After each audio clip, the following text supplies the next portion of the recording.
Donald Trump just revived one of the most controversial ideas of his presidency, Greenland. But this time, it's not about buying the island. At the World Economic Forum in Davos, Trump announced what he called a framework of a future deal that could quietly reshape control of the Arctic. So, what exactly did Trump agree to, and why does Greenland suddenly matter so much? I have tremendous respect for both the people of Greenland and the people of Denmark, tremendous respect. But every NATO ally has an obligation to be able to defend their own territory. And the fact is, no nation or group of nations is in any position to be able to secure Greenland other than the United States. We're a great power, much greater than people even understand. I think they found that out 2 weeks ago in Venezuela. We saw this in World War II, when Denmark fell to Germany after just 6 hours of fighting and was totally unable to defend either itself or Greenland. So the United States was then compelled, we did it, we felt an obligation to do it, to send our own forces to hold the Greenland territory, and hold it we did at great cost and expense. They didn't have a chance of getting on it, and they tried. Denmark knows that. Trump's Greenland deal explained.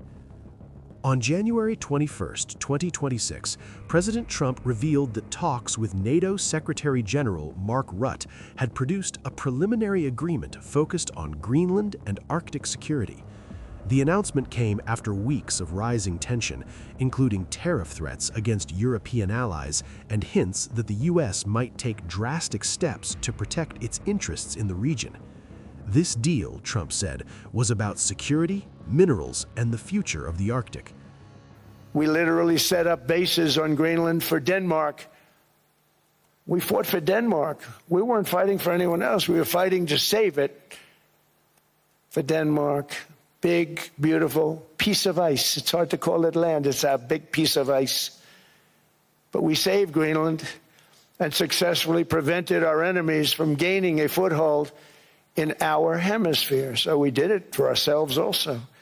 And then after the war, which we won it big. Without us, right now you'd all be speaking German and a little Japanese, perhaps. After the war, we gave Greenland back to Denmark. How stupid were we to do that? But we did it. But we gave it back. But how ungrateful are they now? Trump's interest in Greenland isn't new. Back in 2019, he famously floated the idea of buying Greenland outright, calling it a large real estate deal. Denmark and Greenland immediately rejected it. But Greenland, the world's largest island, sits at a strategic crossroads. It has a tiny population, massive untapped resources, and a critical position between North America, Europe, and Russia. And as Arctic ice melts, that position is becoming more valuable by the year. So now our country and the world face much greater risks than it did ever before because of missiles, because of nuclear, because of weapons of warfare that I can't even talk about. 2 weeks ago, they saw weapons that nobody ever heard of. They weren't able to fire one shot at us. They said, what happened? Everything was discombobulated. They said, we've got them in our sights. Press the trigger, and nothing happened. No anti-aircraft missiles went up. There was one that went up about 30 feet and crashed down right next to the people that sent it. They said, what the hell is going on? Those defensive systems were made by Russia and by China. So they're going to go back to the drawing boards, I guess.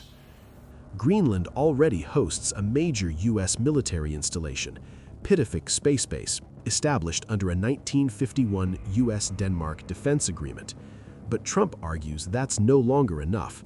Russia and China are expanding their Arctic presence, new shipping routes are opening, and rare earth minerals buried under Greenland's ice are essential for weapons systems, electric vehicles, and advanced technology.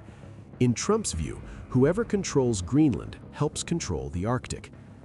Greenland is a vast, almost entirely uninhabited and undeveloped territory that's sitting undefended in a key strategic location between the United States, Russia, and China. That's exactly where it is, right smack in the middle. Wasn't important nearly when we gave it back. You know, when we gave it back, it wasn't the same as it is now. It's not important for any other reason, you know, everyone talks about the minerals. There's so many places. There's no rare earth, no such thing as rare earth. There's rare processing, but there's so much rare earth. And to get to this rare earth, you got to go through hundreds of feet of ice. That's not the reason we need it. We need it for strategic national security and international security. What the deal actually does. So, what's different this time? Trump says the U.S. will not take ownership of Greenland, and force is off the table. Instead, the framework would expand American access through a long-term agreement. According to reports, the deal includes small U.S.-controlled military zones inside Greenland, expanded intelligence and training operations, possible new sites for Trump's proposed Golden Dome missile defense system, U.S. access to rare earth minerals potentially worth trillions, and limits to Russian and Chinese influence in the region. Greenland and Denmark would retain sovereignty, but the U.S. footprint would grow significantly. Earlier this month, Trump dramatically raised the pressure. He floated the idea of direct payments to Greenlanders and threatened 10% tariffs on several European countries if they opposed U.S. plans. That approach alarmed European leaders, but it also set the stage for compromise. Supporters say it's classic Trump: start big, then settle for strategic gains. Critics call it coercive diplomacy. This enormous unsecured island is actually part of North America, on the northern frontier of the Western Hemisphere. That's our territory. It is therefore a core national security interest of the United States of America. And in fact, it's been our policy for hundreds of years to prevent outside threats from entering our hemisphere. And we've done it very successfully. We've never been stronger than we are now. That's why American presidents have sought to purchase Greenland. Republicans largely praised the move as a win for U.S. security and independence from Chinese-controlled supply chains. Democrats and European officials were far more skeptical, questioning whether Greenlanders were truly consulted. Denmark insisted sovereignty was never on the table, while NATO emphasized the deal was about defense cooperation, not ownership. Greenland's leadership reiterated one message: we're open for business, not for sale. If finalized, the deal could reshape the Arctic. The U.S. would gain a stronger military and economic foothold. NATO would tighten its grip on Arctic security, and competition with Russia and China would intensify. But it also raises big questions about environmental damage, local consent, and how far powerful nations can go in an era of global competition. Subscribe to One India and never miss an update. Download the One India app now.